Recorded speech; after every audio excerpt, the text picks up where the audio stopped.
How to get streaks on TikTok. In today's video, we're going to talk about the new streaks feature on TikTok and how you can get streaks to boost your engagement and create more fun interaction with your friends and followers. So let's get started. First, open App Store and make sure TikTok is updated to the latest version. Tap on the search bar and search for TikTok, and if there's an update available, simply update it. Now let's go over our streaks on TikTok.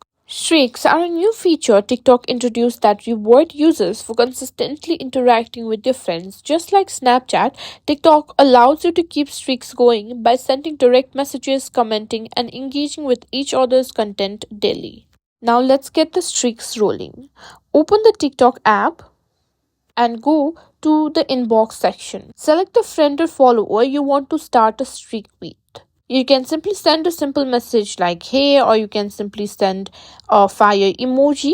Once they reply to your messages, the streak will start with that user.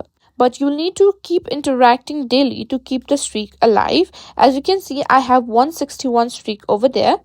You can also send TikTok videos to each other daily to simply keep your streak alive. Just tap on the share icon and send to the person whom you want to create the streak with. If you miss a day, your streak will reset, so consistency is key. And that's how you get streaks on TikTok.